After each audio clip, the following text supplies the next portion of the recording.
В США обсуждают возможное завершение конфликта. Истекает срок перемирия. Американское посольство в Украине сделало заявление о вероятной массированной атаке со стороны России. Аналогичное предупреждение уже звучало в прошлом году, за день до удара по Днепру с применением российских орешников. Подробнее. США и Европа работают над финальной версией ультиматума для Путина. Может ли Украина сама объявить одностороннее прекращение огня на месяц? И что произойдет, если Москва откажется? Официальная позиция из офиса Зеленского. Всем привет! Это ProTech, кратко, по существу и без лишних слов о главных событиях.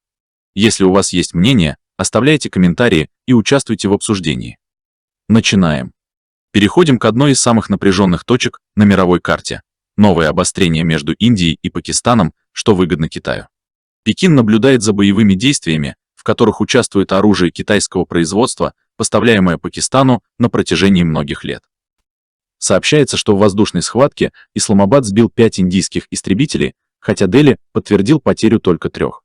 Французские «Рафаэль» были сбиты китайскими J-10C.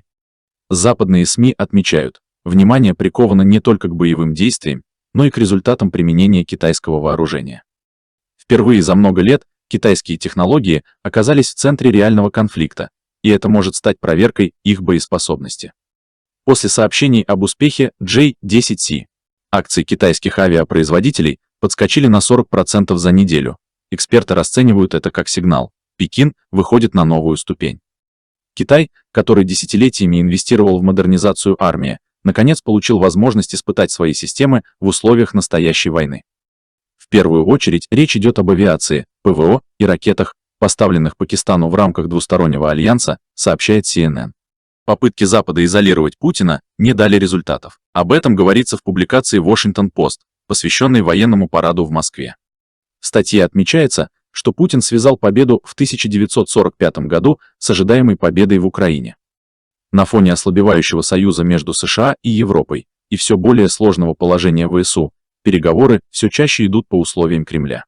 Одновременно с этим Европа и США прорабатывают предложение о 30-дневной паузе в боевых действиях между Киевом и Москвой.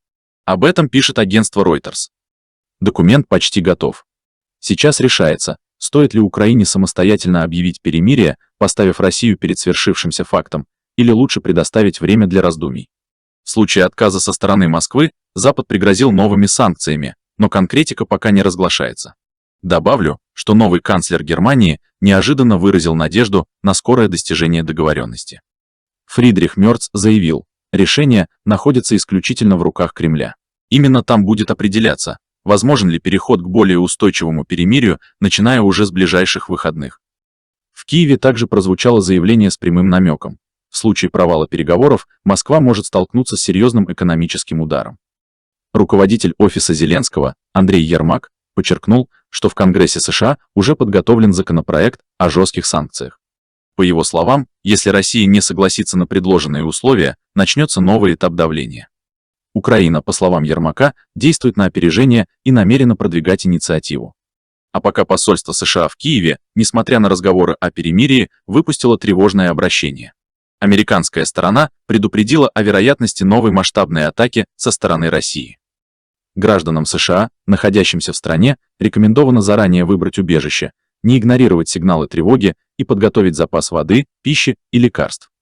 Сообщается, что атака может произойти в любой момент в течение ближайших дней. Как подчеркивается, посольство США крайне редко публикует сообщения подобного характера. Друзья, как обычно, интересно ваше мнение. Что вы думаете о столь официальных предупреждениях США? Насколько серьезно стоит к ним относиться? Пишите в комментариях. Спасибо за ваши отклики и лайки. Все новости недели собраны в плейлист. Переходите и смотрите. До встречи!